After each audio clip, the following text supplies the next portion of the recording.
are live! Welcome, everybody, to the Resistance broadcast. I'm John. Thank you for joining us on this wonderful Thursday evening. Not so wonderful here. It's freezing and it's like sleeting and cold here in Connecticut. But it is warm in the Resistance base because with me, as always, to talk Star Wars are James and Lacey. But, you know, we were feeling like today was going to be like one of those fun, really, really extra good shows. So we needed an additional member of the Resistance. So our guest is a well-known member of the Resistance. He's also an actor, writer, director, a Costco member since March of 1995. You've seen him in Alias, Felicity, Heroes, A Star Was Born, and recently in Steven Spielberg's The Fablemans. But if you're watching this, you probably love him best as Temmin Snaps Wexley in Star Wars. Welcome, finally, to the Resistance base, Greg Grunberg. Yes! Yay! Yes! Man. I should have taped that intro. I want that intro. Holy. All right, Hey, you guys. got it, man. You got it. I'm a big Costco guy, so when I saw that in your profile, I'm like, I'm mentioning that he's been a 27-year member of Costco. How funny is that? I had to use AAA today, and they were like, thank you for being a member since 1956. And I was like, who's a member since 1956? Wow. I am 56. I'm like, what are you talking about? So it was like, Remember, this not big dad passed down. It's crazy. But yeah, I saw that on somebody else's description on Twitter, and I thought, that's hilarious. Proud Costco member. It's like, what? Now, are you do you do the samples and do you cheat and go back and get extra if you like it? Like, what's your deal? Well, I just went to Costco, and there were samples. I hadn't been in a while, you know, and I got a couple of samples. What did I get? I got some bitchin sauce. I don't know if you're a fan of the bitchin sauce. They had What is that? Oh, it's like an almond-based, spicy kind of hummusy kind of sauce. So good. Love Like, hummus. Celery and that, and you know, added to the list. oh yeah, anything. You know, one of episode 7, and you're done. And then it was pouring rain. I went in, and by the way, they didn't have any boxes. So as I'm checking out, all my items individually in my cart, which means I have to take them out individually. You know? Right.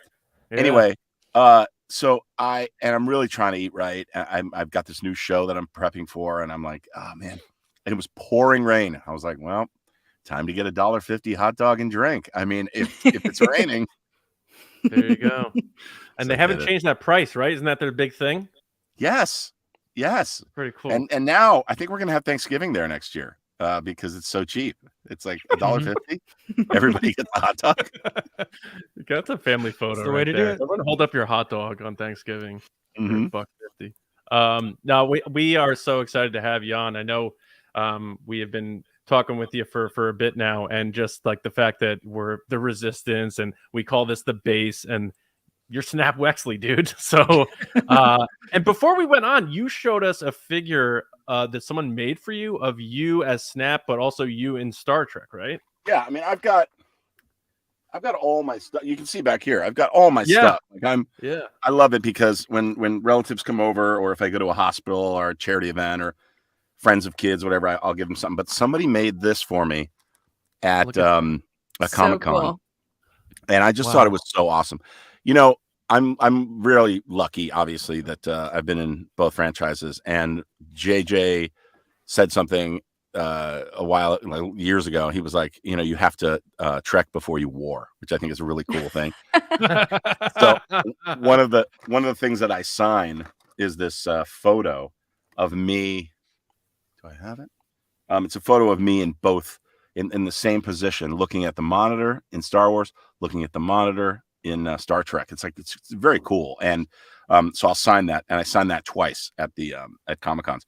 But somebody made that for me, and I just thought it was so cool. It was like, you know, it's a one-of-a-kind thing, but I love it. I think that is awesome when fans do that stuff, and occasionally, like, we like just having these little podcasts, like people will do things for us, and no joke, my friend's brother made a little thing of me as the coolest thing. Come on, what was this called again? Funko. That's a figure. toy. Funko Pop, yeah. But the Funko funniest thing, Greg, I don't collect these things. And Yeah. one other fan sent me one other Funko Pop. I only have 2. It's me and this. Don't. No. Oh, it's JJ. Because you know, I have it up here. I have it up here next to mine. I have a Funko Pop too. Well, I don't know where it is. Say it, but Glasses, he is so I had to a glue it back on, huge but- JJ fan. Oh, And So so he does impressions of JJ sometimes on the show. No and it's great. way! Yeah, it's Yeah. like we've done all sorts of stuff around JJ because number one, we're all fans, right? Because he's done an Yeah. amazing job at wait, a lot of wait. things, but specifically Star Wars and the new sequels. But John has like- always been specifically a JJ fan. Okay, but you hold on. Okay. Hey, JJ. So I'm doing this really cool podcast right now. We're live, and I didn't want to bring you on, but this bozo right here says that he can do a great impression of you. All right, go ahead. Go ahead. Okay. Here we go. Hey Greg, it's JJ. Listen, I know you want to stay in your character, Snap Wexley, but I have some bad news. You're dying at the end of the movie, okay? But it's gonna be great. It's gonna be fantastic, and everyone's gonna be satisfied. I just can't wait for you to see it. That is awesome. Oh my That is God. awesome. Okay, I'm sending this to him now. Yeah, of course. I'm gonna send it right to him. My favorite, you didn't even say my favorite part. My favorite part is when you go, it's a passion project. It is awesome. By the way, that was almost verbatim for the second for episode 9. You know, I mean, if you want to hear the story, it's great. You know, episode 7. Yeah. Episode 7. You know, we're like brothers. I mean, he's, you know, forget everything about show business. Like, I'm the luckiest guy in the world to have this person in my life, and we should all have people like that. You know, he's just literally the best guy ever. And so we talk all the time, whatever. And any time that I can work with him, he can work with me. And it's a lot of lopsided because as an actor, you're waiting for, you know, someone to hire you. So he always, obviously, he's put me in a million things. Yeah. And so when he was decided, I didn't even know Star Wars was in his radar, and he had been talking, working on whatever, and working on possibly doing it. And then he called me and he was like, all right, look, there's something really cool. I'm doing this. And I was like, you're doing Star Wars. Star Wars is like what made us. Like, we love Star Wars. Yeah. So it was a crazy thing. And then he said, I don't know, but I might be able to find something. I don't know, whatever. So I didn't know, but I was excited about it. And then of course I would text him, and every time I call him, I'll be like, what about this? What about this? What about this? I'm like, I'll be a creature. I don't care. Like, put me in makeup. Right. It doesn't matter. You know, Yeah. whatever. Wow. And by the way, there's been some really, really A-list people that were in these movies. You know, all the sort of, you know, people that were hidden, that were in makeup Yes. and stuff. Are there any Yeah. hidden people that have never been said? Lin-Manuel, you know, he was in the movie, right? Yes. Yeah. Yeah, that was And did that some was music for the movie as well. Yeah. Yeah, that for me was incredible. That was showing up on set, and JJ going, okay, so you're gonna hug, so Lynn, you'll hug Greg, and I was like, wait, what? What's going on? I'm like, what the fuck, dude?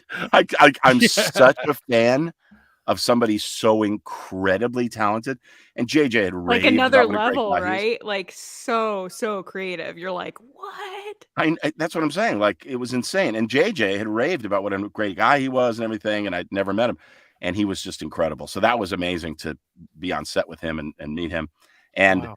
the thing that was weird was they brought me to set for that scene, but that scene was after I died, and they forgot, or no one knew that I was going to die, including everyone on the crew. Like, no one knew. So they brought me to set, and then JJ came up to me and he was like, hey, just gracefully just kind of walk off set, like, because I forgot you're not here. You didn't make it back. Oh no. And I was like, and I knew, and you know, it was a plan, but everything, but Yeah. I totally, and so I was like, oh, and I'm sure, I mean, a lot of people did know, but I don't know who didn't know. And maybe it was because the extras, there were so many extras, whatever it was. Yeah. That's I gotta was be like, cool can I- though to have that kind of secret though. That you Yes. can be like, hee hee. Well, not that kind of secret, but yes. Yeah, sure. So John mentioned this when he was doing his impression there, that, you know, he had to tell you at some point, I'm gonna kill off your character. How did that go? Was it like, you got to understand it's for the story and to add this, or what? Or was he just like, no, I'm gonna kill you off because, haha, I'm just, you know, No, you're my friend and I'm tugging your 'Cause I'm chain your or best whatever, friend. you know? Yeah. No, so okay, so the first movie, episode 7, I've told the story before, but I'm in the X-Wing, and it was up on a jib. It was the actual X-Wing with camera strapped to it, and Oscar was up there. It was like riding a bull. They were going left and right and all this stuff. And he gets off there and I go, dude, that looked like so much fun. And he was like, yeah, I think I might throw up. Hold on. It was really hard. I mean, he was up there for a long time. Yeah. Oh my god. And it was Oscar. So like Poe, Right. he had to do a lot of stuff. So then they're like, all right, Greg, you get up there. And I'm like, okay, first of all, I'm twice his size. And it's a small X-Wing. I get in there and I do the whole thing and I do all the lines and everything. And things are falling apart. This fucking thing. It's like built inside of someone's garage. It was like, whatever. And I'm trying to steal what I can. Buttons come off. I'm putting them in my pocket, you know. And then they say, okay, you've got said all your lines, like, you know, I got your back and blah, blah, blah, and all this stuff. And then they go, all right, there's a bunch of lines you need to say. There's a whole other list. I've been hit. I'm going down. Say goodbye. No. And I was like, I'm not going to say any of that. This was in episode 7. And it was the second unit director. JJ was on first unit, and second unit director, who's a friend, he was like, dude, come on. And I go, no, and this is on the walkie. He's like, come on, man, you got to say these lines. And I was like, no, I'm not, let someone else die. I'm like, Jess, I was yelling, Jess, you can die. I'm not going to die. And so that was the thing. And he called over to JJ. JJ was like, well, if he's not going to say it, he's not going to say it. Sorry. And that was it. Okay. So you're why Elo Asti died in The Force Awakens. Exactly. Just because I wouldn't say it. No, so Greg, it's you one didn't of those things have where later they'll decide who goes. You know what I mean? Like it's one of those things. Anyway, it wasn't part of the story. Okay, cut to episode 9, and they're in the process of writing, and JJ does call me, and he goes, "All right, I got a great thing. We're writing some amazing little moments for you." But I got to tell you, I think we're gonna. How do you feel about getting killed off? And I was like, no, I don't want to know. And he goes, I know, but here's the thing: somebody has to go, and it'll be a really great moment. Everybody loves your character, and we're gonna build him up with some other moments, you know, with Carrie and with, you know, just character stuff, and it'll be really fun. And that way it'll be even a bigger moment when you go. And I said, look, I totally trust you. And he goes, but it's really, tell me. And I said, are you going to make any more? And he goes, no. And I said, well, then kill me off. That's it. Oh. I guess, I mean, you know, I would absolutely want to be I wanted to be an 8. None of the pilots were an 8. Right. Right.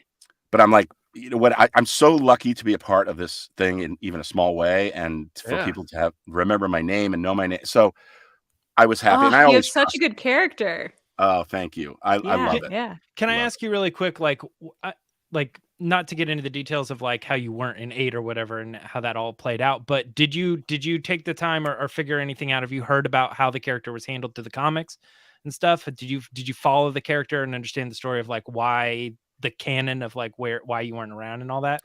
I mean, after the fact, yeah. I mean, but during 8, I was like, sure. I don't No. understand. Yeah, it didn't come out until after the movie was out and everything. Yeah. Yeah, but I mean, I don't think they thought about it. I think it was, trust me, we had like a little text chain with all the pilots, and we were like, have you heard? Have you heard? And they're all looking at me because JJ's my best friend.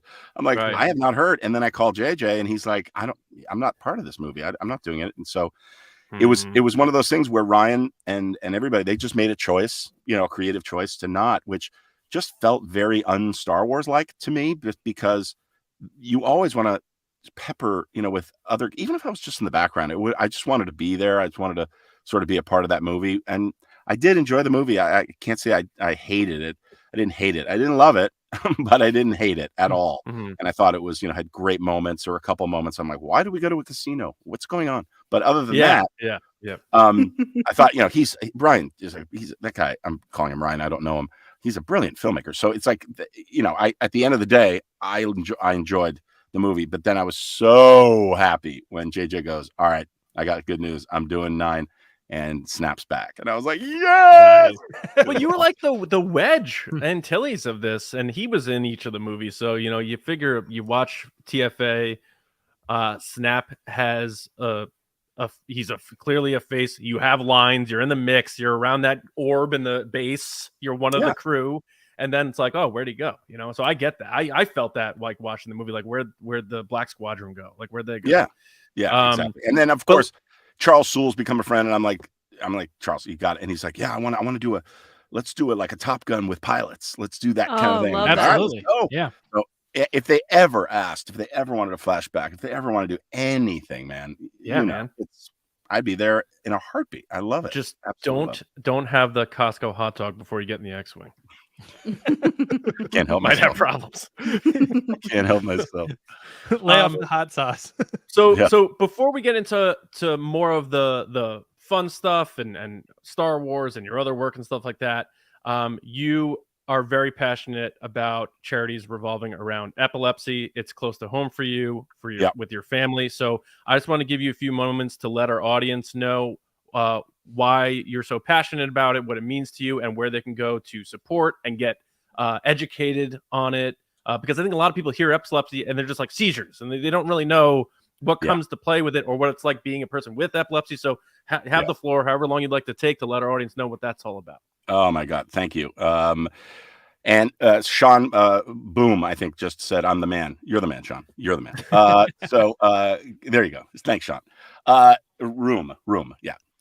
So yeah, our son, our oldest son, we have 3 boys, and Jake's 26 now, works at Bad Robot, believe it or not, and cool. He's doing well, thank God. He's one of the people that, with the right therapy, and his medication and everything, and his routine, takes care of himself, watches what he eats and everything. He's doing well with it, but there's a lot of people that are suffering, a lot of people that seizures can strike at any time. And I learned when Jake was 7, so it happened 19 years ago.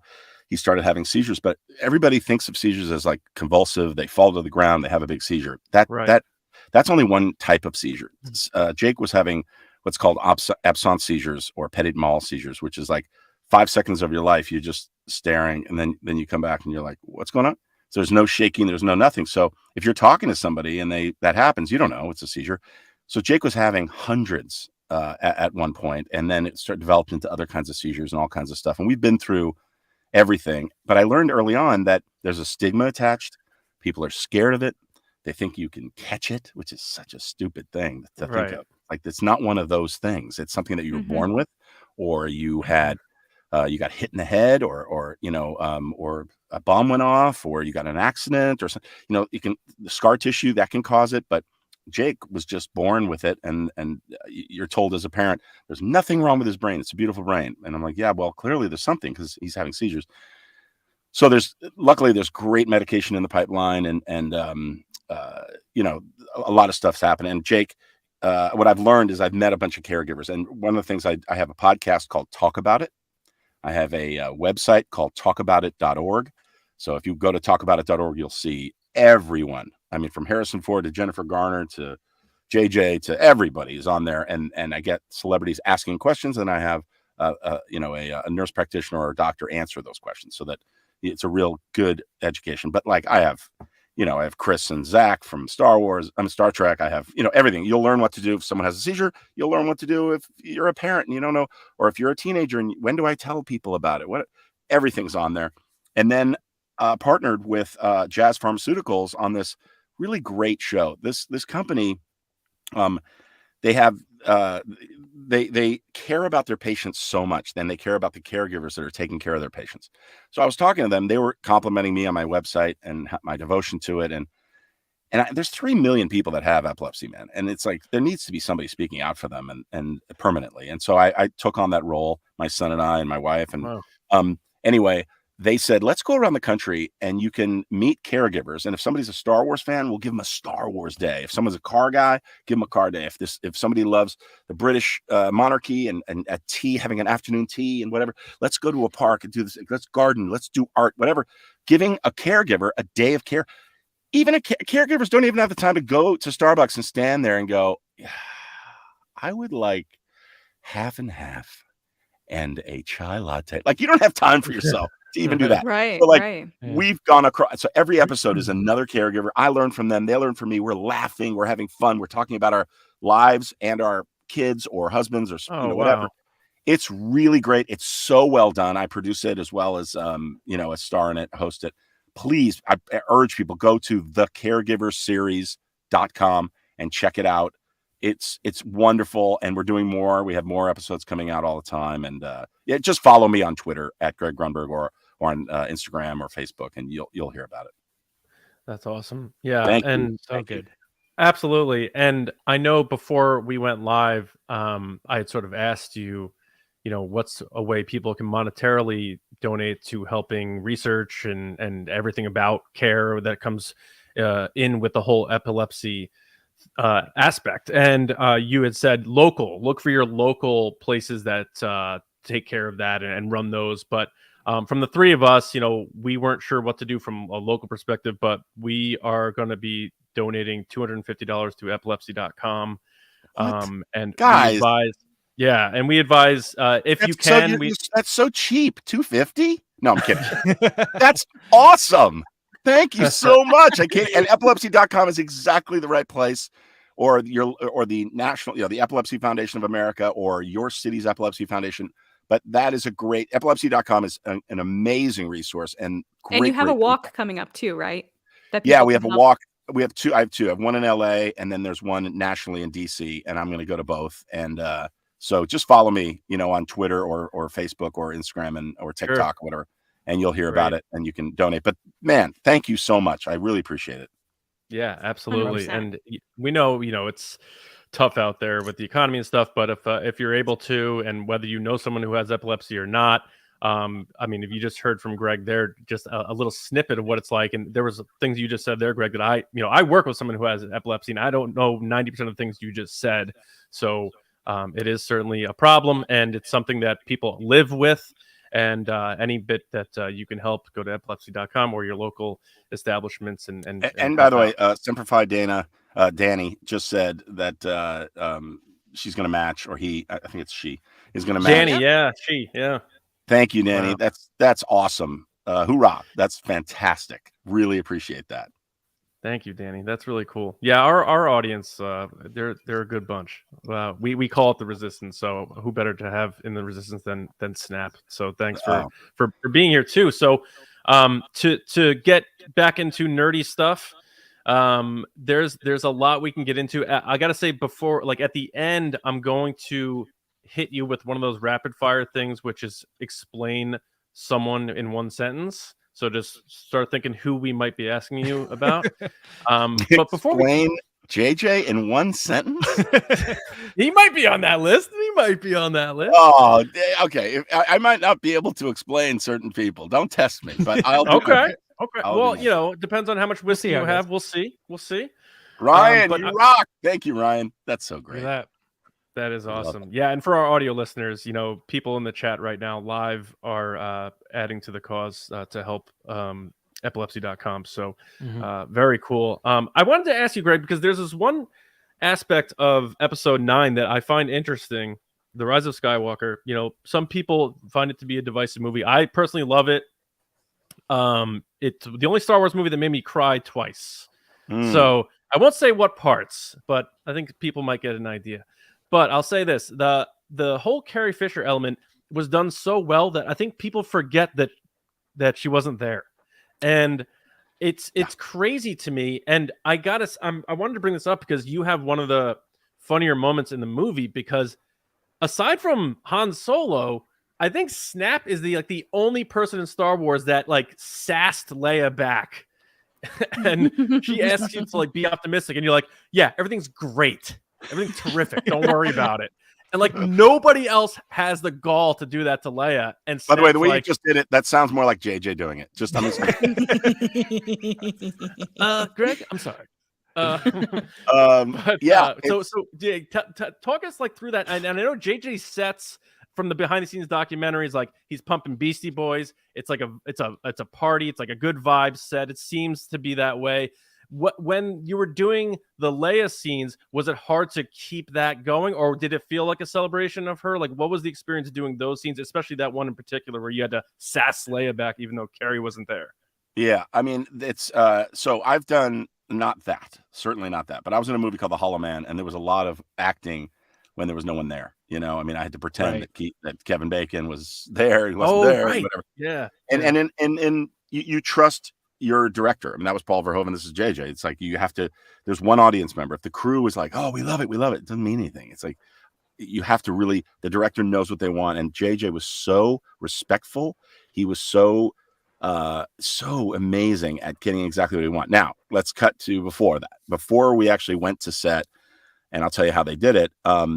Billy, Carrie's daughter, was, it was tough. It was really tough. I mean, imagine you're just about to, remember, she's standing next to me or in scenes where Carrie is there or not there.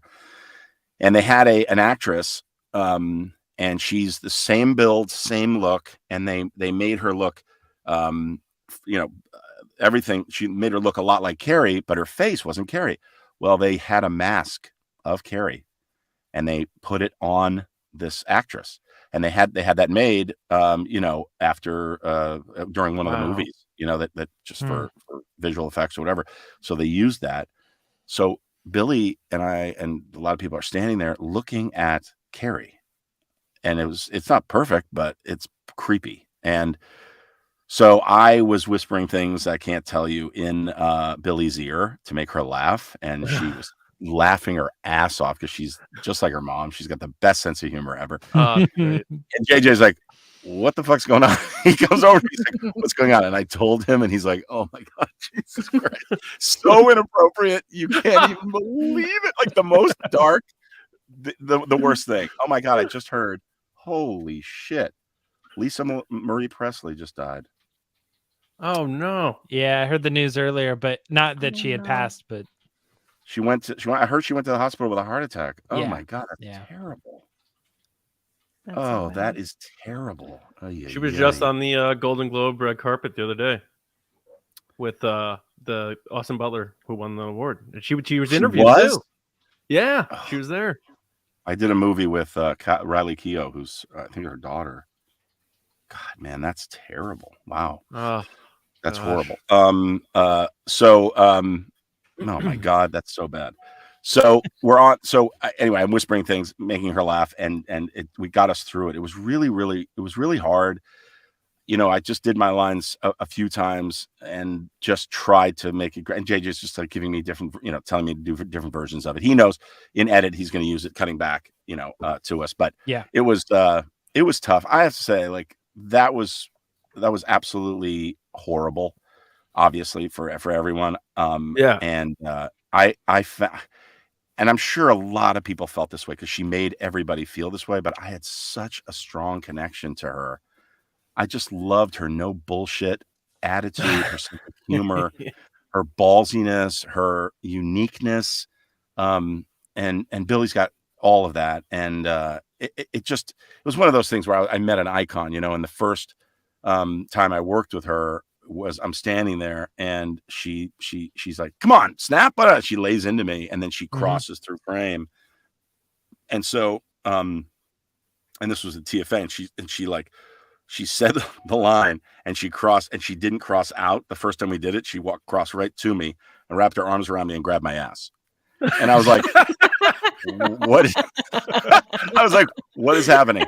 And JJ comes up and whispers in my ear, "Welcome to Star Wars." And it was just like the best moment ever. And she's laughing, and then we hung out and we laughed and we told stories. And she was just, again, just absolutely so genuine. And so, which I found, like Harrison's the same way, and Al Pacino's the same way, Barry Levinson's the same way, like Steven Spielberg I just worked with, absolutely the same way.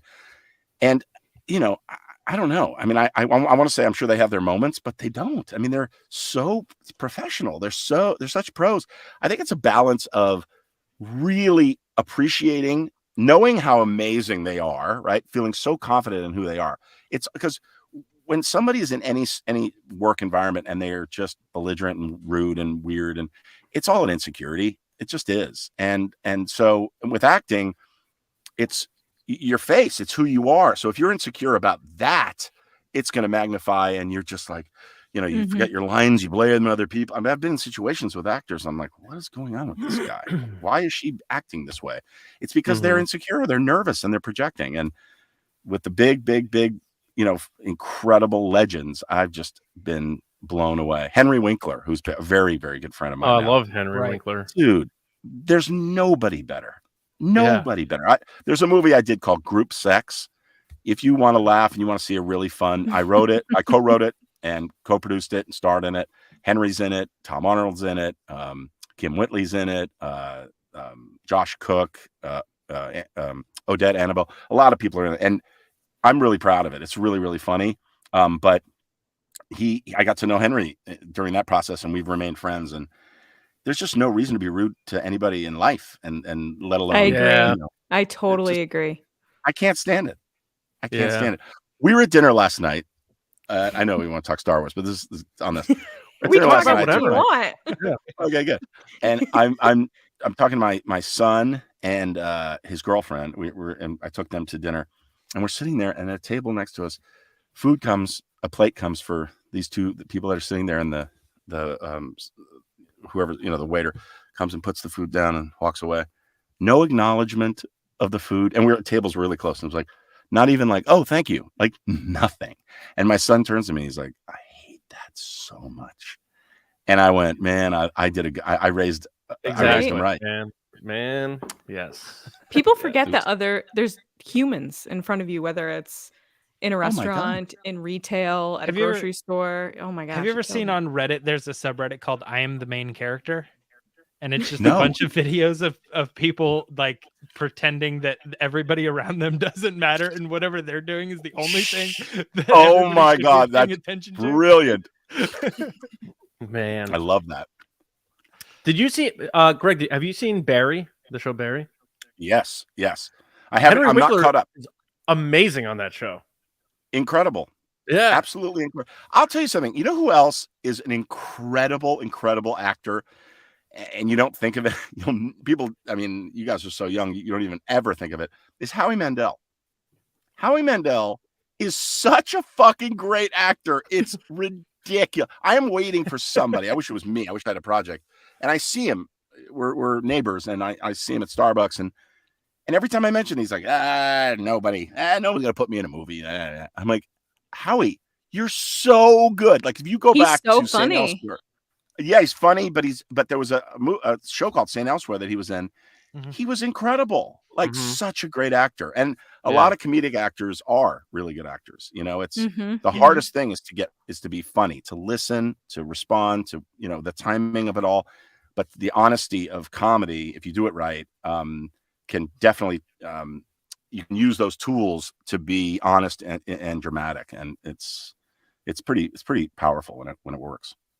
Yeah, I mean, I remember, I'm 40, so I obviously remember Gremlins and him doing being the voice of Gizmo, which is iconic, and he can still do it to this day. Same as like his voice for Bobby's similar. I was gonna say Bobby's World was like kind of like my growing up thing, where I was like, Little Monsters, it seemed like its own show, and then he pops up on the side, and you're like, why is Howie Mandel part of this? Greg, do you remember this weird movie called Walk Like a Man that he was in? He played like a kid who got orphaned and lived with the wolves, and then he got like adopted by this rich family. That's right. I have not. Yeah, I haven't seen it in forever. Neither have I. I just thought of it. Walk Like a Man. Oh my God. And they put the song Walk Like a Man on the soundtrack. Yeah. Walk like a man. Talk like a man. Okay, I want to go around the room though here. Let's guilty pleasure. And I'll tell you one that JJ and I fight over all the time. He thinks it's a great movie. I think it is horrible. All right. Horrible. Are you going to go first? Oh, should I go? Yeah. You want us to go? I'll say it. No, I'll start. Okay. JJ has back in the day, there's a movie called Miracle Mile. Have you guys seen it? No. No. Anthony Edwards stars in it. Miracle Mile. We will get together again. You have to see it, and you let me know what you think. We'll do a podcast just on Miracle Mile. I like Anthony Edwards. Bring in JJ. We'll have a Miracle Mile. Love Anthony Edwards. Have you ever seen Gotcha? The show, No. the movie Gotcha? Oh, No. God. Gotcha is great. Anthony Edwards is a great actor, obviously, but this movie just did not work. It wasn't his fault. I just think it was horrible. JJ's like, no, it's really good. So it's one of those that I have to, like, I saw Napoleon Dynamite, and I hated it the first time I saw it. Oh, I love Napoleon Dynamite. Oh my God, it's one of my favorite movies. I've seen it maybe 200 times. But I was like the demographic that it was for when it came out. Like I was right at that age. Oh, yeah. So maybe yeah. But oh my God, so funny. All right, I'm gonna hear some others. Give me some guilty pleasures. Guilty pleasure movies, you mean? See, and my problem is I'm not guilty about it. I just say I like things. Okay, but you know what I mean, like movies. But where I would say maybe TV show wise, I think something that I like enjoy that people often hate on is I love Hallmark movies, and I love Emily in Paris on Netflix. I love that show so much, and I will defend it. That's Darren Star, right? So I think that's Darren Star. Yes. That show? Yep. Yeah. Darren Star's a genius. all the spelling shows he did. Lily Collins, Phil Collins' daughter. I'm in. Yeah, so good. What are the parameters here then? What are the rules? Just something that other people just blow off and say are horrible, a movie or a TV show, but you go, no, it got me. I really loved it. I don't know how, because there's a lot of things I like that, and there's a lot of things that are good that I don't like. Like I'm not a big fan of like Avengers Endgame, but I thought Man of Steel was like an amazing movie. You know, but for like 90s, there's a movie called Airheads that has like a 30% on Rotten Tomatoes. But if you look at that cast, who's in that movie and how funny it is, I love that movie. I love Halloween Town. Halloween Town's so Halloween good. If we're talking 90s, Disney Channel. Halloween Town's like a Disney movie. Yeah, Disney original. It has movie. Debbie Reynolds in it. You should see it. Nice. I've got some movies that I've done that you may not. Have you guys seen Big Ass Spider? Yes. I hate spiders, so probably not. Oh, you'll love this. Yes. You'll love that movie. Yes, Big I love Ass those types. Spider. Yeah. I saw that. I have a new one I just did called Satanic Hispanics that just came out. Wild. Max Reload and the Nether Blasters.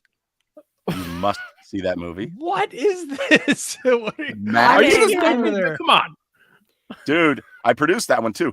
Max Reload and the Nether Blasters is this really fun. End of the World, a movie I did for the Sci-Fi Channel called End of the World. Holy shit. So funny. And these are all my movies, but I'm telling you, that's a list right there. What's going to happen is we're going to make this list of all Greg's movies, and we're going to sit down and watch them and make a podcast that's just Greg Grunberg movies. Yes. Like, go for it.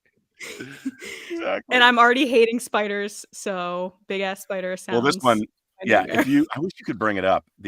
On YouTube is the opening scene to Big Ass Spider is incredible. It's just like it's incredible. Can I pull it up? Oh wait, I have a question for you, Greg. Yeah. That is Star Wars related. That also is kind of spider related. Did you get to see that big puppet spider that was supposed to be in the movie that they ultimately cut?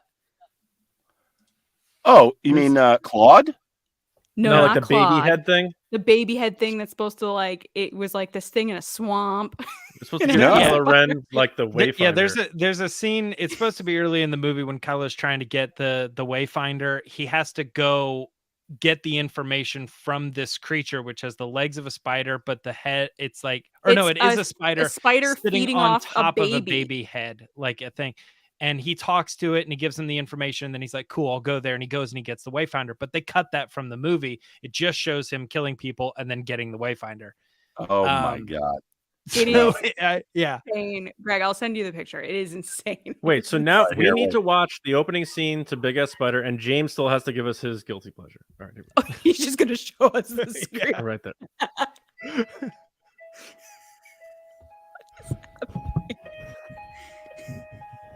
Are you, So Greg is on this the ground. parodying Lost?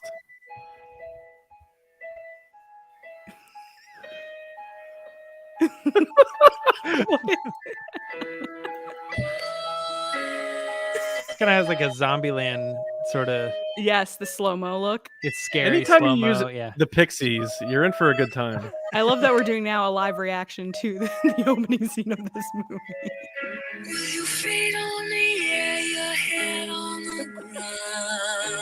I like to think he's also hearing this in his head, the song. Right.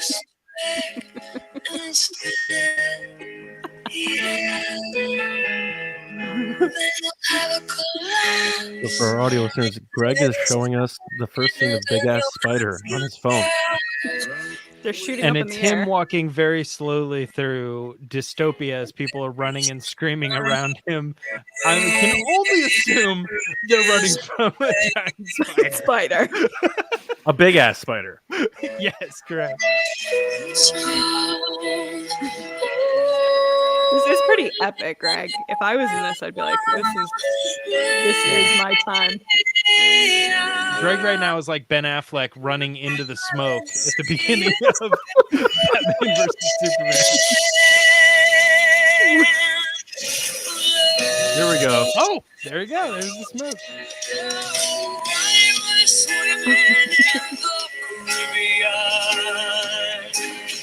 You know what would be hilarious if this had nothing to do with spiders? Oh no, it does. Okay. Yep, there you go. King Kong spider. Yeah, I don't like this. Is that Oh, the no. Nakatomi building? That looks like a spider who has babies.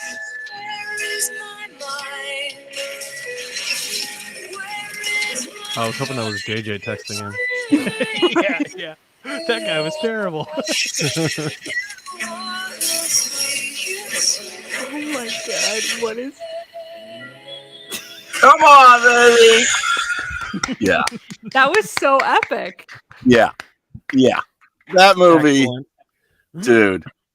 I'm very proud of that movie. And his Satanic Hispanics, same director, Mike Mendez, brilliant, absolute genius. Satanic Hispanic actually has 4 or 5 directors, but he produced the movie. And yeah, That's fantastic. and my partner in that movie, Lombardo Bayar, is brilliant. Steals the whole movie. You have to see that movie. Big ass spider. I don't give a shit if you don't like spiders. You're seeing that movie.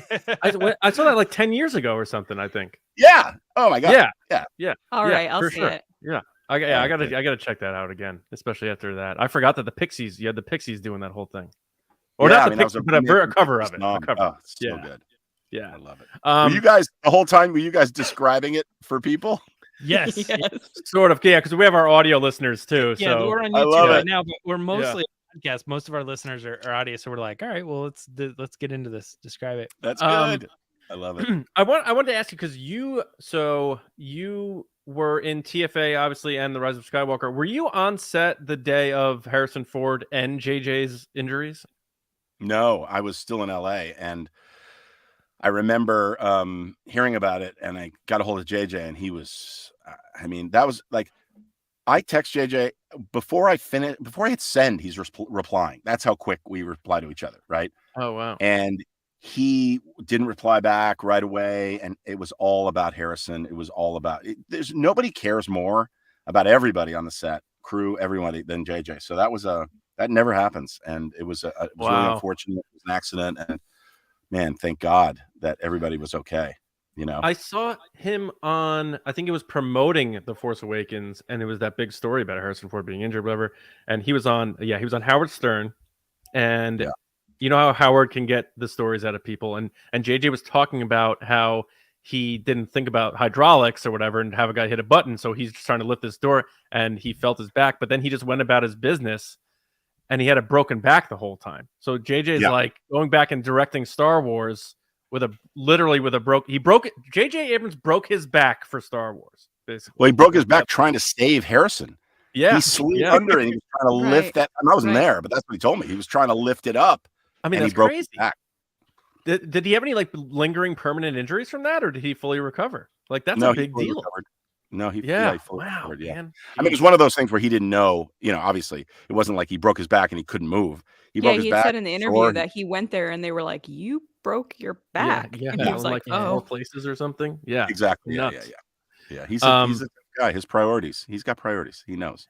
And we had 3 years ago. I don't know if you remember her, but we had the stunt coordinator from the Rise of Skywalker on, Eunice Huthard. Yeah, and she is a sweetheart. She is so awesome. And you talk about down to earth people. She's like, let's clang some beers, let's have a good time. Love her. And we did the thing that we're gonna do with you, which is describe someone in one sentence. And I gave her JJ, and she goes, the love of my life.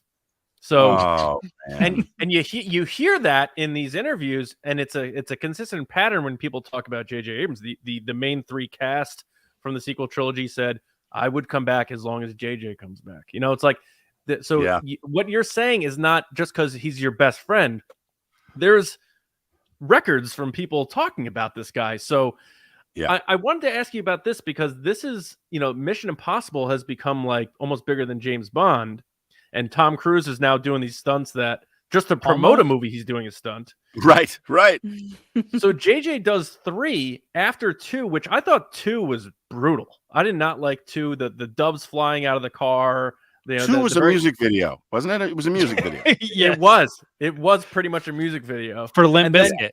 and then JJ does 3. You were in 3, and I feel like that added some sense of like respect to the franchise. Well, and it also from there it took off. Yeah, it also for the first time, and I found myself in a really interesting situation, right? So I do the movie, and I'm a huge Tom Cruise fan. I can't respect him anymore on screen for what he does. Oh, dude. And sustaining himself like he does. I mean, it's like that guy looks exactly the same as he did in Risky Business. Yeah, as far as I'm concerned.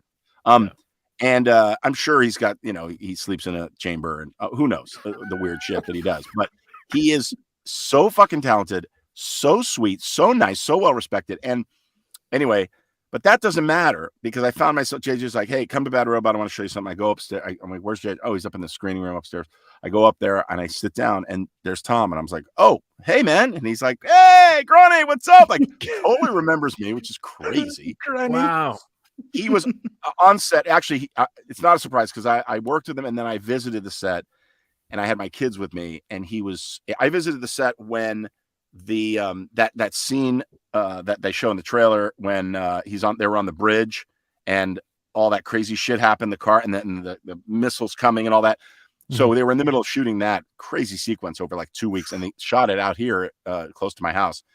So I went to the set and he was like, hey guys, and with 3 boys, and he's like, come here, takes them under the car. He's like, look at this fake glass. And he's showing them all this stuff and talking to them and talking to us. And that is unbelievable. Amazing. Wow. Yeah, unbelievable. But JJ invites me and I go and he's just like, come by. And I said, okay. He didn't want to tell me because he knew I would say no. He screened the movie for me and only me. And he and Tom watched me watch the movie. What? And yeah. And was it in the screening room or was it in the screening room or may have been in an editing room? Wait, did you know Tom Cruise was watching you watch the movie? No, I didn't know he was going to be there. JJ I wouldn't be able to, how do you watch that movie knowing Tom Cruise is behind you watching you? Right. And by the way, every one of JJ's projects is top secret. Like he'll share it and ask my advice on a certain scene. And what do you think of this? And do you have any ideas? And mainly it's just for him to bounce ideas off of me because I'm not going to come up with something smarter than him. But anyway, so I'm there. And so if you would have told me, I would have been like, dude, what? But he knows that I'm going to be honest. I don't care. He's my best friend. What am I gonna, and Tom, I love the guy, for as much as I know him, but if I hate the thing, I'm going to say it. I watched that movie, man. And this was after seeing 2. And I had the same reaction you did on 2, right? Yeah, man. So I watched this movie. And for the first time at the end of that movie, I was like, Ethan is going to die. He's going to die. Like, I was thinking to myself, is this the shocker of all shockers? Like that Ethan, the main character of this movie is going to die. I mean, if you remember, he was being tortured. And it was so fucking well done. Yeah. But you can do a movie all you want if the actor can't pull it off. And dude, this is like Born on the 4th of July kind of stuff. I know it's the best. I know not to mention Philip Seymour Hoffman, being the person that he's going to get. Unreal. Absolutely. Right, You're right. I mean, unreal. And so the movie ends and I'm so blown away. I can't even speak. And Tom's like, so what do you think? And he's like, like, he's like nervous because I'm like not saying anything, and I go, dude, for the first time in a long time. And I go, how much I love you, man. I did not see Tom Cruise in the movie. I said, you removed the Tom Cruise element of the movie. Like that was a dude about to die. I was so blown away by what they did. And that for me is my way of explaining what you just explained, which is grounding it, making it this. If you don't buy it, dude, if you're not if you go, well, I know he's gonna be fine, but then it's fine. Some movies where, what was I just watching? I was just watching something, and you knew the outcome of the movie because it's a true story, and I was like, well, we know he survives. And I forgot what it was. It was something really great I just saw, but it was executed so well that it didn't matter because you want to see every step of the way and how it played out. Mm-hmm. But that movie, I mean, that was a really great moment. It ended up being a great moment. And I was like, it's a spoiler I had little if notes. Somebody tells you that, Like if you don't know a movie is based on a real story and they tell you that, well, so and so lives or he dies or something like that before you see the movie, but you didn't know it was a true story movie, do you consider that a spoiler? Oh, that's a good question. I mean, if you don't have knowledge of it, yes, it's a fucking spoiler. This is an ongoing fight with me and my wife because she told me the ending to American Sniper on the way to see the movie, and I didn't know how it ends. And so I was like, "That's a spoiler." And she's like, "That's just common knowledge. That's what the movie's about." It's I would have told my wife.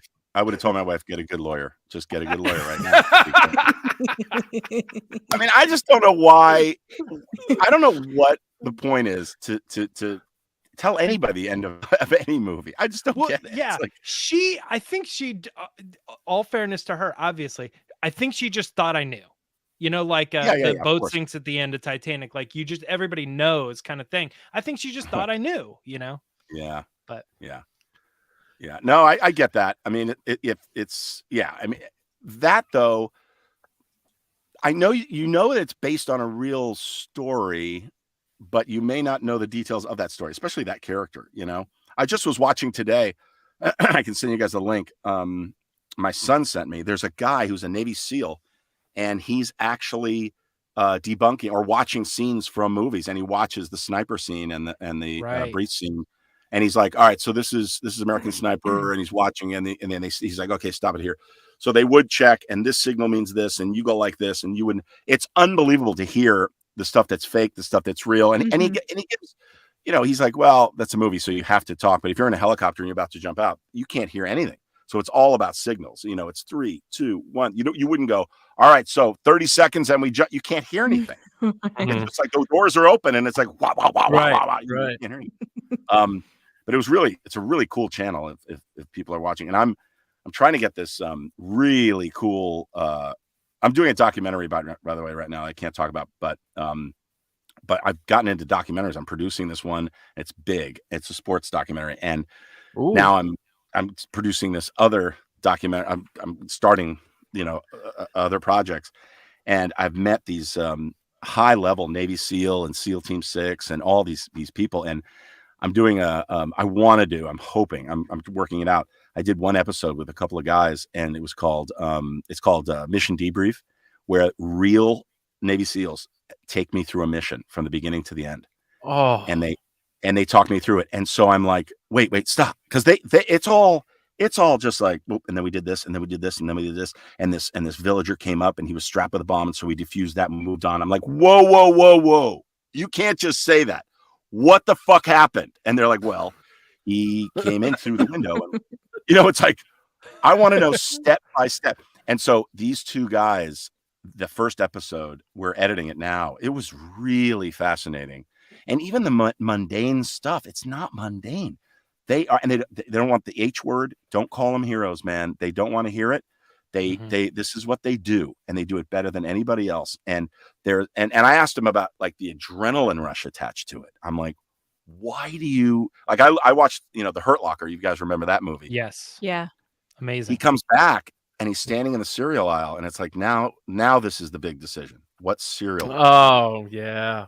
So how do you go from life or death to that? And he said, yeah, I mean, it's an adrenaline rush. I mean, this is what we want to do. We get a taste of it, and you want to keep doing it, and you want to do it properly and do it well. Wow. So I hope that podcast happens, man. Oh, It sounds awesome. What's it called? Do you know, like, you have a title for it? Do you have anything like in terms of like, yeah, Project Debrief. Project is what it's going to be called. Okay. So watch for it. Yeah. You mentioning that made me think of like that. Not to bring it back to Tom Cruise, but him talking about like once he started doing these stunts and stuff, he's like addicted to it. And it's just like when people like I have friends who went skydiving, or, you know, they get a tattoo or whatever, and they're just like, I'm over, man. And like it's never going to be the same if I don't go back up there or something. It's like crazy. Yeah. And then there's the opposite, me, where it's like, all right, we need you to get out of the car and run around to this side of the car. And I'm like, okay, I'll get out of the car. Who's doing the running? I don't run either, man. I'm with you. You know, this new show that I'm doing, it's, you know, it's in the 70s, and there's old guns and old cars, and it's all my favorite stuff. And the old cars, especially. I'm not a gun guy per se, but it's just like there's all the stunts. You got to have a good stunt man. You got to have a good stunt man. I have a couple of them, and they're amazing. And I have one for when I'm slim and one for when I'm heavy. The slim guy, like, say, like, hey, Greg, why don't we do some rounds of celery? You know, Yeah, he I need some extra cash. Well, he's if you go to, I think it's stuntdouble.com, he was Travolta stunt guy for years, and then he doubled me on Heroes, and then Mark Riccardi is his name. He's incredible. And Simon Rhee also did the stunt coordinating for everything that I've done, that I produce and stuff, but he was also on Heroes, did the fight sequences and stuff. He was Jackie Chan's stunt double. And then Tom Williams is another stuntman that has doubled me. And it's like, you know, these guys, I don't know if you remember, if you guys watched Heroes. Do you ever watch the show Heroes? Yes, absolutely. Yeah. So Heroes, like Ali Larder threw me out a window. And that moment was, I mean, Mark, they built and today they wouldn't have to do this. I guess they do it a different way, but they built a platform on the 3rd floor of a building outside the window, 3rd floor of a building downtown LA. And it was platform that came out from so she takes me and she throws me. I go out the window and I land on the, you know, the just hanging off the building. Well, Mark had to do that. And he almost went over the platform. Like he almost got thrown because the springboard went really strong. I've had stunts in Alias, the show Alias I did with Jennifer Garner, man. There was Love Alias. There was some moments, dude, that I mean, where I actually did the stuff. Like, it was a French helicopter. The French helicopter has 2 yokes. So the pilot and co-pilot both have a yoke. And since I'm, you know, a bigger guy, the guy who was piloting, who was like from Jurassic Park, a helicopter pilot, like he'd go in the canyons. He was incredible, right? And the show, the episode was, I forgot the name of the episode, but Jen is on the rooftop and bad guys are chasing her and she's running at a rooftop and she just doesn't stop and she just jumps off the roof and a helicopter comes up. She knows I'm in the helicopter and she grabs the skid and I pull her and we fly away. What? Well, that stunt. So I'm in the helicopter. It's raining and they wait until the rain dries or it stops raining, but it's still wet. The skid's wet. The helicopter's wet. The ceiling, the roof's wet. Jen runs and she stops. And then, but she stops and then the helicopter comes up and the camera is on the roof. And I look and I go, come on. And so I'm acting. I didn't even think. So we come up and we're next to the building, right? So we come up, here's the building. We come up. And I go, come on, just when I get to the top. And when I went, come on, I had my hand on the yoke and I went, come on. And I moved the yoke. And I was like, my yoke can't be live. And the whole helicopter just goes, whoa, whoa. What? And the blades almost hit the building. I mean, it would have been, and the pilot was like, let go. And he pulls the thing. And I'm like, oh my God. Then, dude. Yeah. Dude. I mean, and everything was as safe as you could. It was totally my fault. It's not anybody's fault. And he probably said, don't touch that thing. But I mean, you know, and Michael's like, Greg has the greatest stories. I wish these were just fantasy stories. These are and then later, Shauna, who's her stunt double, she had listen to this, a rope attached to the helicopter on the ground. It goes up the building to right here to Shauna on the building. Helicopter comes up, she jumps off, she grabs the skid, and I fly away. And because it was wet, she couldn't hold on to the helicopter. So she jumps off, she grabs the helicopter and slips, but she's on a rope. So we start flying away, and then it jerks her weight, and everybody's fine, and they knew it was going to happen.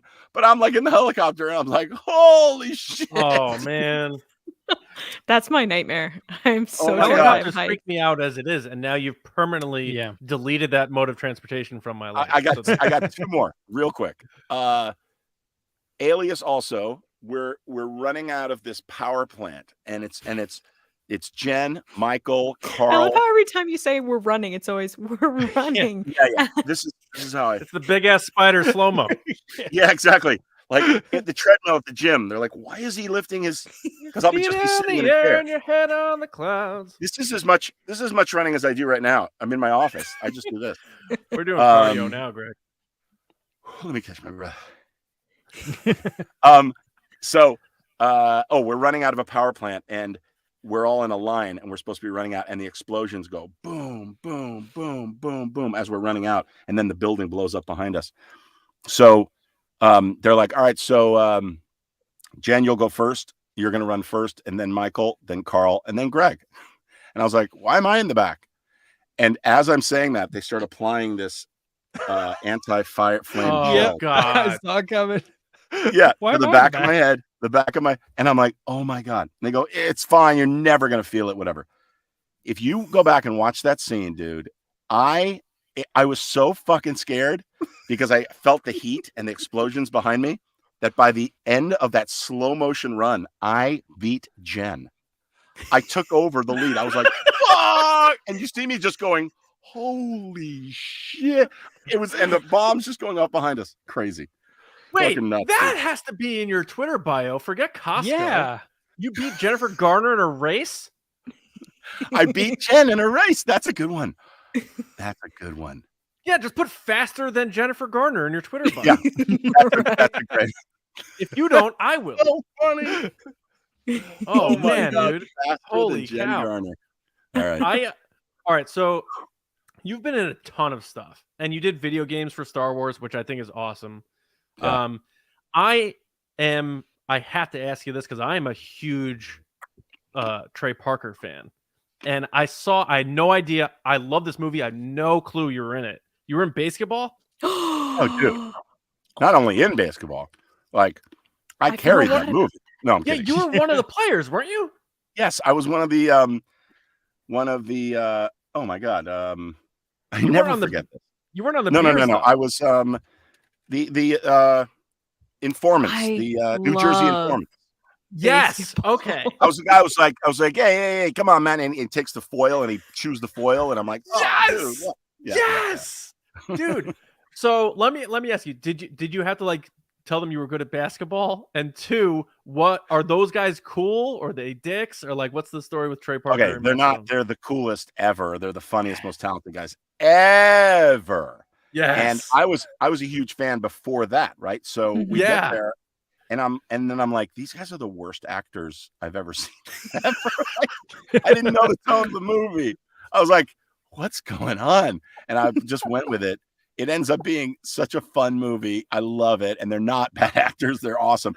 I just like, I didn't get to shoot. If you remember, I was on defense.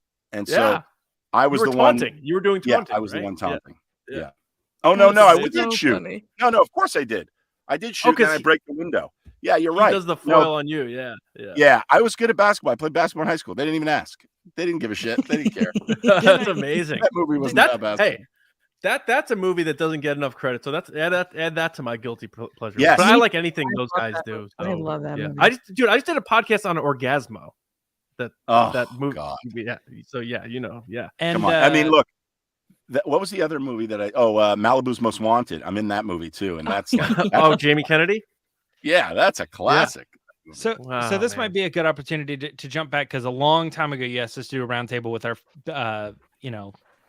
what do they call when you them? get James's pick. Yeah, and I thought of it, and this actually it fits in with what we're talking about. One for me is the movie Pop Star, Never Stop, Never Stopping. Oh yes, with the Lonely Island guys. I went and saw it in the theater, and I was like, I immediately connect with this. I went and saw it multiple times in the theater. I bought it the day it came out with a couple of my friends. We have like ongoing jokes, but I don't see it being a very common movie that people reference or talk about how good it is. So I feel like people either saw it and didn't like it or never saw it. But I love that movie, and because I used to be in a band and stuff, and so I connected on that level. But then that got me thinking. I did some quick research. You are apparently a drummer. You love to drum. I'm not only the drummer, I'm the best drummer in the world, dude. What are you talking about? That's what I read. That's what Yes. I read. No, Yeah, and this I immediately started I a was band. like, what? This is crazy. And I saw Yeah. like you play DW and all this other stuff. And I know we have some of our listeners who are drummers. We talk about it, you know, in our Oh my group chat God. and stuff. So like I wanted to hear your perspective on drumming. Yes, let's talk. Okay, so are you a drummer? I'm a drummer, yes. Oh my God. Okay, well, this conversation's over with the two of you. You and I are drummer to drummer before one of us explodes. So okay, I started this band many years ago with Hugh Laurie called Band from TV, BAND from TV, and we raised Like over $6 million. House, Hugh Laurie. Yeah, Hugh Laurie, who's incredibly talented musician, like crazy. Wow. Yeah, so if you look up Band from TV on YouTube and stuff, you'll see everybody that. Well, you since can I'm imagine. out of the There's so many- conversation, I'm going to go do that on Spotify right now. Yeah. Well, not on Spotify. It's not original songs, man. It's all covers, and each of us had a charity we represent, and so over the years we played charity events. We played American Idol when they had Idol Gives Back. We played all over the world. We have 2 songs on the House soundtrack we did that are amazing. You Can't Always Get What You Want and Minnie the Moocher. We did covers of those. David Foster, legendary producer, produced. I played the drums in room 3, I believe it is, or B or C at Capitol Records. I mean, like we've had experiences with this band. It's incredible. And it's all been in the name of charity. And then now at Comic-Cons, I do Comic-Cons all over the world, and they're like, oh, can you get up and play music? And so now I have a band called the Action Figures, and it's everybody on stage has an action figure. You cannot be on stage if you don't have an action figure. So if you go to the actionfiguresband.com, you'll see the action figures, and we're talking Scott Grimes. Yep, you can be in the band, bud. That's it. You're shaking a tambourine in a cage. Yep. Play some bass. But we got Scott Grimes, we've got Dan Fogler, we've got Adrian Pasdar, Jack Coleman. Oh my God, we have so many people that joined. Sarah Wayne Callies. We just played LA Comic-Con, their party. We kill it. It's so much fun, and we're going to be playing Comic-Cons, all over the world. It's a really fun thing. actionfiguresband.com. Love it. What does I Fogler googled play? that, and figuring Dan's action figure comes up from Star Wars, like the Mos Eisley alien. Yeah. What instrument does Dan Fogler play? Dan sings. Dan's a great singer. Oh, that makes a lot of sense. I saw him in the first time I ever saw Dan Fogler was in a Typo Negative music video. No way. Yeah, in 2003. That's funny. Crazy. That's so funny. Yeah. So let me give a plug to a guy. Let me give a quick plug to our musical director, Nick Marzak. He's the only one in the band that isn't. Brad Savage was a child actor, and he's so he's a bit of a star. He still signs autographs and stuff.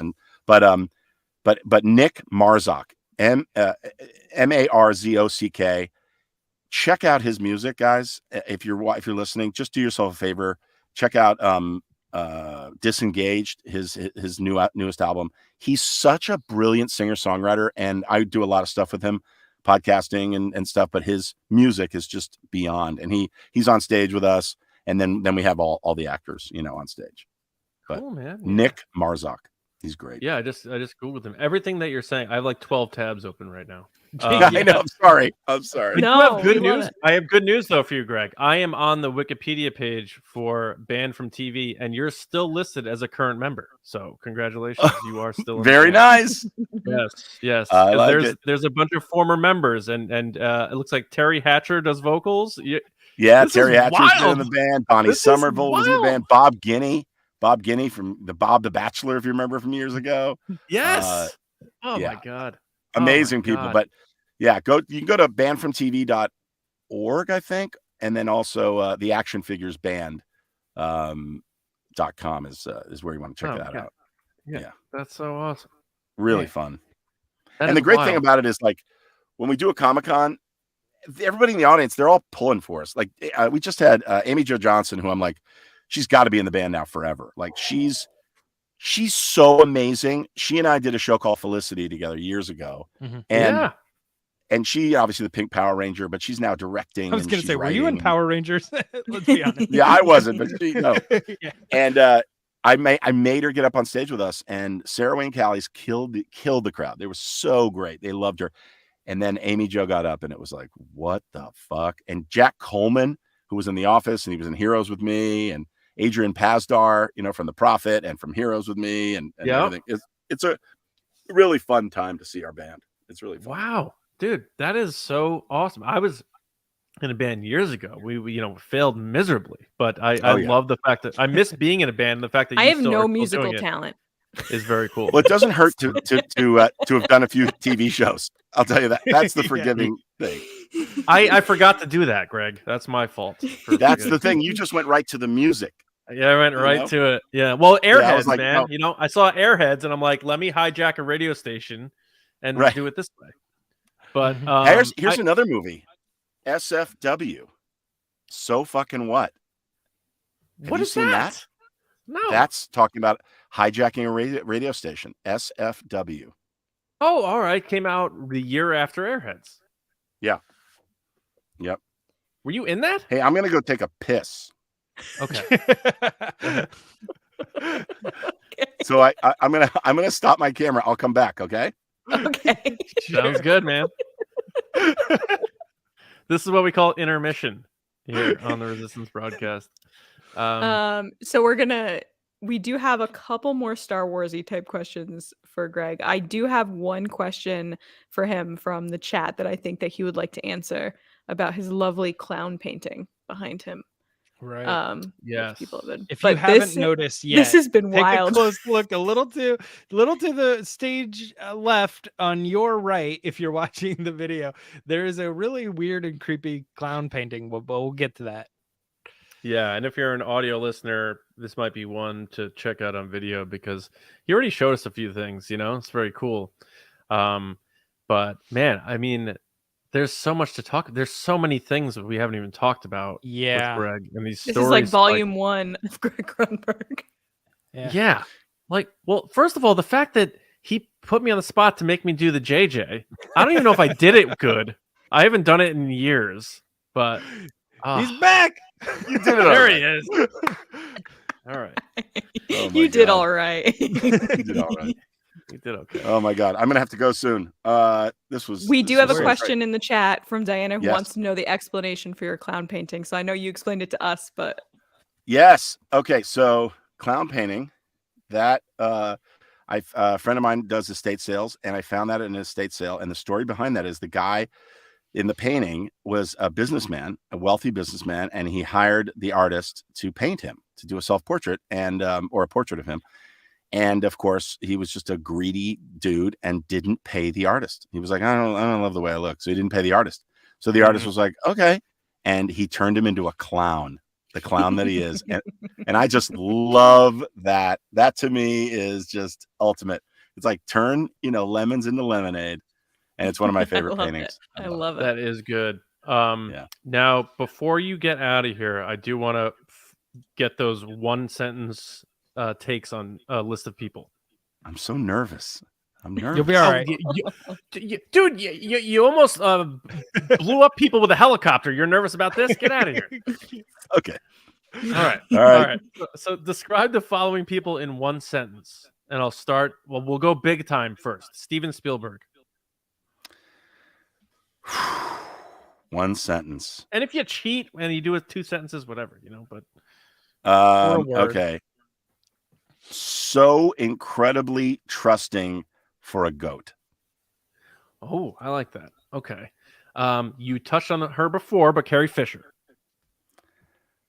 Oh man. One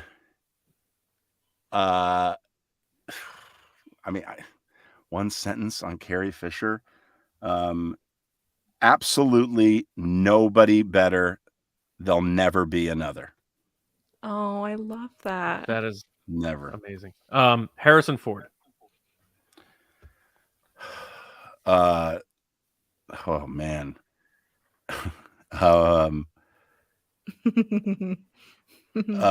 Okay. Effortless excellence. Love that. That's very effortless, dude. This guy doesn't, he's just, I mean, talk about just having it. That's what when I direct, I tell people, Stop being. First of all, stop acting. Like the worst thing you can do as an actor is act. That's the worst thing you can do. Like that means you're pretending. Don't pretend. Just be that guy. And we all pretend. We all don't think we're deep down, subconsciously or consciously, don't think we're interesting enough. So we always have to do something. You know, so this or clench our jaw or look a certain way or whatever. I know I've got something. I don't know what it is. I just know when I walk into a room, people want to hug me. That's okay. It's true. That's That's accurate. So, Yeah. yeah, that's it. Harrison Ford just has that thing. And you've heard that talked about before, but acting with him, he just has it, man. He has it. So. I loved his story with John Boyega, where John Boyega said, like, one night Harrison was like, I want to go get Nigerian food. So John Boyega took him like to the middle of London, and then they like slept in the car on the way home because they were so full from all the food. Yeah. Now let's talk about John Boyega for a second. Oh, yeah, he's well, on he the was list. next on the He's list. next. He's literally next on our list. Yeah. Oh, wow, one sentence. I mean, you can talk about him if you want. I know you said you got to go soon, so I didn't want to hold you. No. Okay, just give me a little. So instead of it just being one sentence, I think that guy is absolutely has not even touched on showing us what he can do. Not even close. I think he is so fucking talented. I think he's such a great actor. He has such a sense of self. He knows who he is. I love him so much. And it's not just because when I first met him, he was like, oh my God, man, I'm such a huge fucking fan. Holy shit. He was so, he watched Heroes. He loved my work. He knew everything. That's incredible. Like, yeah. And I go, dude, tables will turn very quickly. I'm telling you. I get really excited when I know what's about to happen to somebody, and it's only because my belief in my friend JJ. I just know he's a star maker, and that's who he is. And Daisy Ridley, like, forget about it. Like that. Great, she's next on the list. She is. I don't know. Yeah. I don't know how you're managing to pull it off, but yes, that's it. We're not even. I'm a mind reader, dude. I was a mind reader on Heroes. That was real. So you weren't acting. You're right. Jeez. Exactly. Sincere, genuine, couldn't be fake if she tried. Not even close. That's fantastic, dude. To hear, like man. Not even close. She's amazing. And so I remember the first time I met Jorge Garcia, and I was on Alias, and they were about to start Lost, and I met JJ, and I watched just independently, separately. We were watching Curb, and on Curb in this episode there were two actors that blew us away, and one was Kim Whitley, and one was Jorge Garcia. And Jorge Garcia was the pot dealer that Larry buys pot from, and Kim was the prostitute that he takes to the Dodger game because he wants to use the carpool lane. Yes. I mean, it's so funny. So I called JJ, and he's calling me. It was almost like weird right after the episode. And I think at that time we loved that show so much, we call each other and go, that was fucking hilarious. And I said, oh my God. And at that moment we were both doing a pilot together. I forgot what it's called. And it was me, and so far in that cast, we had me and Don Rickles. Don Rickles was playing my grandfather. And oh man, it was incredible. And I needed a co-star. And we were looking at like Arsenio Hall and a couple other people, and we wanted, and we were just discussing. And then we saw her, and I was like, I want her. I don't know who she is. She's brilliant. She's so great. And she's become a friend of mine too. She's absolutely incredible. She's in Group Sex. Oh my God, another movie. I told you about Group Sex. Yes. Yeah, you got to see Group Sex. Yep. You got to see Group Sex. Don't Google it. Just because something else. I did, and now I have a virus on my MacBook. So thank you, Greg. Anyway, and I remember seeing, I was shooting that, and they were just about to do Lost, and I remember sitting there and Jorge, and I was like, dude, your life's about to change, like completely change. You'll never be the same. And he's like, come on, man. You're like this big sensitive dude, and I dig it, man. Yeah, that's awesome. Yeah. Because I am too, and sometimes the sensitive people can't explain to people who aren't what it's like to be a sensitive person. So I appreciate that. Yeah, but you know what? If you're not sensitive, I don't have time for you. I'll give you my time, but you know what? Life's too short, dude. You know, I love people so much. Life's too short. Man, this is good to hear. Oscar Isaac is next. Oscar is the genuine article, dude. He is another fucking hyphenate. That guy is a brilliant musician. He's incredibly talented, and he's so fucking funny. the two of us on set and Boyega actually, there was never a serious moment. I mean, JJ off many times. And this is just when I was on set. When they were on set doing all the crazy stuff they were doing, they were having fun. It was like, he'd be like, guys, seriously, come on, we got to get this. And it wasn't like we screwed anything up.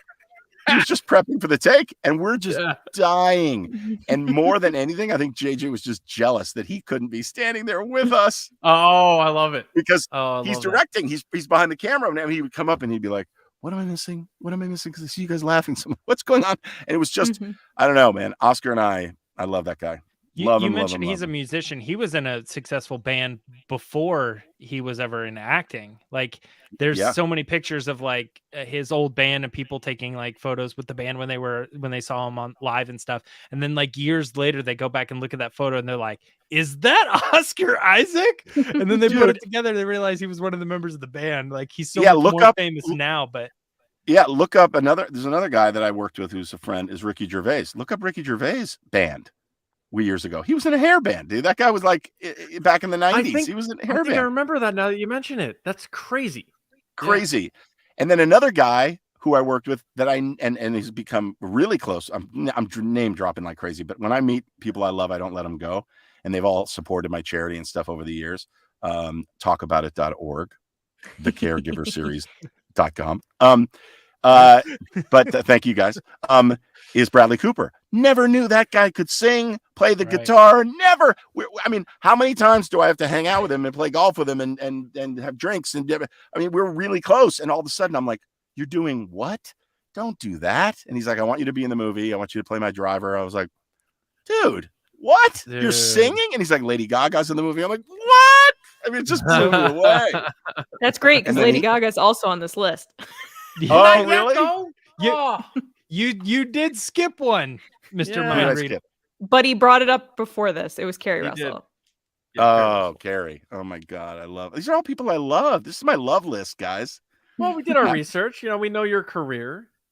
I know, but you haven't named one person that I've been like, Greg, this is like the end of Big Fish. Exactly. Carrie Russell, forget about it. I mean, she's everything. She is everything. Let's just put it that way. That's a good sentence for Carrie. I love her like crazy. And wait, who else was just on that? Would you say Gaga? Lady Gaga. Oh, Gaga. So I get like nervous around people that I don't understand them. I don't understand how they can be so incredibly talented. I don't get it. Like, I don't get it. Like, she's an alien. She's amazing. She's so amazing. And so I found myself in the car, and we do the first take, and Bradley's in the trail car, and she goes, and he's like, cut, okay. And then we're just sitting there together, and she's like, Greg, how was that? And I'm like, you're asking me? Like, you just assume the biggest star in the world is the greatest actor, and she cares so much about everything she does, and she's so generous, so sweet, so fucking talented. Oh my God. I'll give you a quick story. If you remember the movie, he buys cheese puffs for me, and I'm standing in front of the car, and I'm eating cheese puffs while they're having this scene in the parking lot of the grocery store. Yeah. And that was shot in Echo Park, I think, and it was like 3 a.m. And she's in between takes, she's just like wailing away, singing while they're setting up the camera or whatever. And you hear from down the street, you hear, "Shut the fuck up!"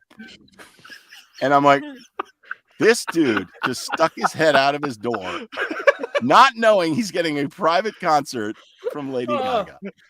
That was one of those moments I will never, ever forget, man. And it's just like, okay. That's like hearing Jimi Hendrix playing in the house next door, and you're like, turn that amp down. Yeah. Wow, exactly. Man. Exactly. Now, real quick on that, because there's this viral clip that went around of the script table reading. Yeah, table read, and she goes full. I don't know. On. This is a sore subject for me because Bradley was like, you have to be there. And I was shooting something and I couldn't be there. I was out of town. Oh, okay. Sorry, man. And I couldn't be there. And he's like, dude, I'm telling you have to be there. And I said, well, just have somebody else read the lines or you read them. And he said, he's like, I just really want you there. And it's really one of those things where he's family. So I felt bad. I really felt bad that I couldn't be there. I just couldn't be there. I was shooting something. But dude, I mean, look, JJ did, when I was shooting Group Sex, I was producing that movie, and JJ was doing Star Trek, and he wanted me to be Olsen. And if you remember, Olsen jumps down with them, and he's a red shirt, and he dies. And so me in a red shirt, everybody would have been like, "Oh my God, how's Grunberg gonna die?" And I couldn't do that either. And you know, JJ lovingly calls me his good luck charm, and so I ended up being the voice of Kirk's evil stepdad when the young Kirk's driving the car. I'm the voice that goes, "If you touch that car, I swear to God, get back here," you know, whatever. Yeah. So he put me in the movie, you know, just because he has to put me in the movie, which is awesome. Oh my God, this is ridiculous. But that was another one of those that I was like, oh, I can't be there for my buddy on the movie that I want to be in. But then he put me in, you know, Star Wars Beyond, so that's great. But Star Trek Beyond, yeah. Well, your psychic abilities have come to fruition. The last one on the list is your best friend, J.J. Abrams. Oh man, yeah. I hate to just be, you know, just copy somebody else, but JJ is the love of my life. I mean, he's just God. Yeah. There's just I mean, let's put it this way. Like, I'm not that guy. Like, I'm like at my bar mitzvah, I learned this from my dad, right? I'm standing there and my dad is supposed to talk about his son to me, to the crowd.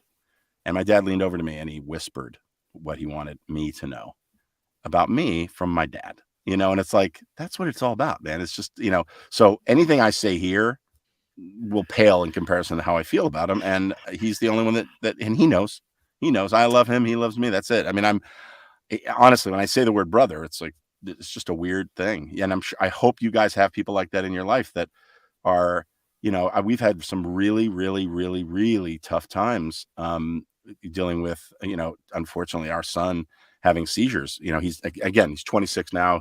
And by the way, single, ladies, very good looking kid, very good looking kid. What happened to the girl at the dinner? What happened to that girl?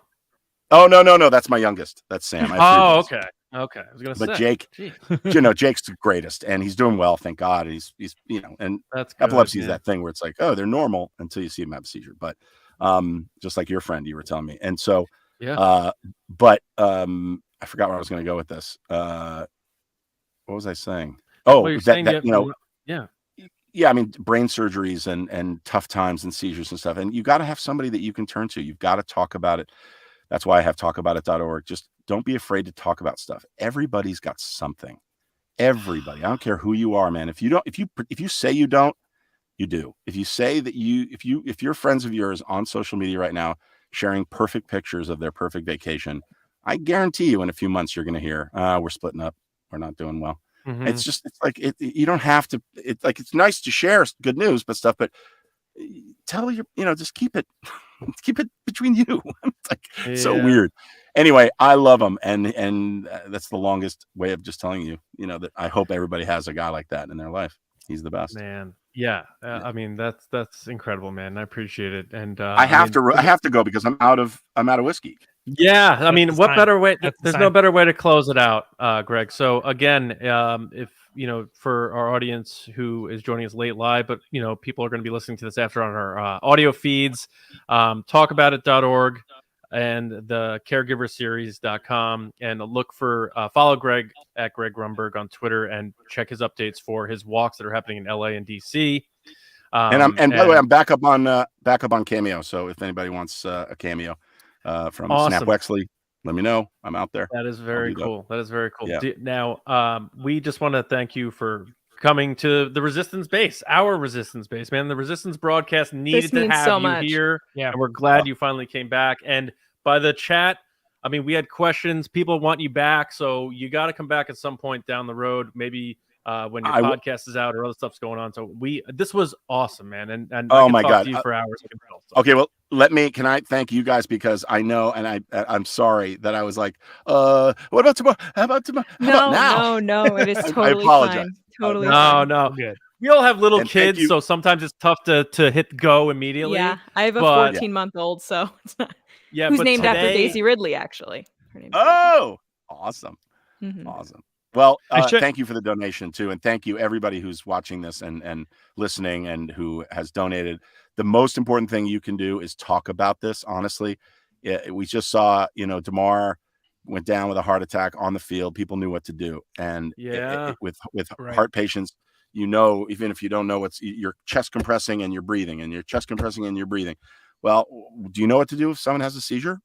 You should, and if you don't, you just talk about it. Go to talkaboutit.org, watch what Zach Quinto and Chris Pine say, and then tell a friend.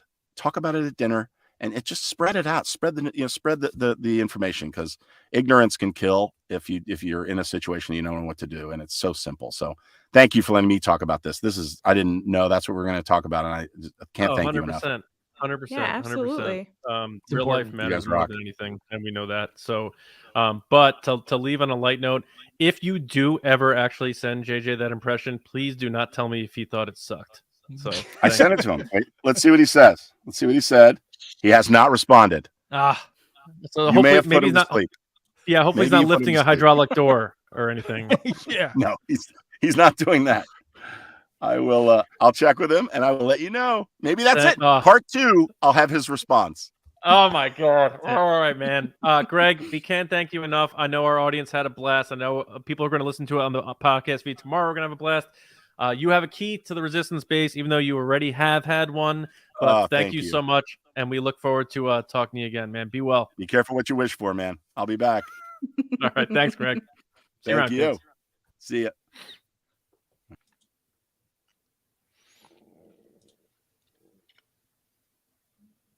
John? I was ending the show right there, but yeah, you're ending the show. Yeah. There's not much. I mean, we can wrap up here if you guys would like, but I thought we were gonna polish it off there. But I want to thank everybody for joining the live version of the show. If you're listening to this on audio, check out the live version too, because Greg showed us some of his cool little items and that clown picture, and we even got to watch the first scene of Big Ass Spider. So we've been on such a journey for the last hour and 30 minutes. Yeah, it's been incredible. Nothing what I would have assumed when we first were like, oh, Greg's gonna come on. This is nothing what we could have imagined. Well, yeah, and to be honest, like the full gamut from emotional stuff to like side-splittingly funny stories, and it's one of those. He's one of those guys where you kind of got the idea from his public persona that he was a really nice guy, but then when you start talking to him, after 20 seconds, we start talking about Costco and stuff, and you feel like you've known him, and he's like a neighbor of yours, Right. Yes. Just so absolutely cool. And yeah, Mike Rumori in the chat saying, how am I feeling? Like insanity is the word I'm going to put out there, because I think I did a really terrible job at the impression. I haven't done it in years. But JJ Abrams is going to hear me do an impression. I think you did a good job. I think it was really good. Thanks, guys. Anything else before we get out of here? I hope he comes back. I'd love to talk to him more. Yeah, me too. And I can't wait to kind of help promote his walks and stuff. 100%. Yeah. And we're sending a $250 donation to epilepsy.com. If I know things are tough. Thank you to people who matched it as well. Yeah. That's If incredible. people have the ability to. I think that's a really great thing to do. And we'll just close out by just saying thank you to everybody who listens and watches TRB. It means a great deal to the three of us. Make sure you do subscribe to our show on your preferred podcast platform. And of course, our channel, which we're still trying to grow, youtube.com/@the-resistance-broadcast. Thank you to everybody who helped us hit 1,000 subscribers. Now we're marching towards 2,000. And of course, our patrons. We could not do what we do without you. So patreon.com/resistance-broadcast. You can start at the Snap Wexley major level. Yeah. It's $5 a month to start to support us. And it goes a long way to helping us take the time to do what we have to do and expand, because you've seen we do the Willow stuff. We're going to be doing indie stuff. We're going to be doing a lot of other nerdy stuff. And look at the chat we had with Greg Grunberg today. Like, we just talked about all these cool movies and stuff. It's all about having a good time. And we thank you all very much. And especially another thank you to Greg Grunberg for taking the time to join us, and really generous with his stories. Very candid, very real, and a good human being. And that you can't ask for anything more. Because what do we say on this podcast? We love when good people are in like Star Wars, and man, he's Right. like Jonas, right? He's right up there, man. So very cool. Thanks, John so what Roca. John Roca says join the Patreon. thank you, Roca. Yeah. Outlaw is in the house. What's up, man? Yes. All right, so James, where can people hit you up on social media? Twitter and Instagram, both at Myra Trunks. Lacey. People can find me on Twitter and Instagram at Lacey Gilleran, and I don't know how we're going to top this episode ever. Yeah, spoiler alert, we have to record more stuff after this. And I Yeah. honestly don't know if I want to at this point. My but we face have to. hurts from laughing so hard, like, and I almost Yeah. woke up the baby. So that's where we're Oh at. yeah. I'm gonna run upstairs and tell my wife about everything that just happened. So but you guys can find me on Twitter at Johnny Hoey, and my movie podcast, Just Like the Movies. We just put out an episode on Ben Affleck's The Town. Greg Grunberg is not in that movie, but at this point he should have been. But thank you all very, very much. And we will see you Monday morning, where we're going to have another episode on. There's been a lot of them, but we're going to narrow down the 12 best lightsabers in Star Wars. So think about that. Get ready for our list. Get ready to argue with us about our list. But Yeah. have a great weekend, and we'll see you next time right here on the Resistance broadcast. See you around, kids.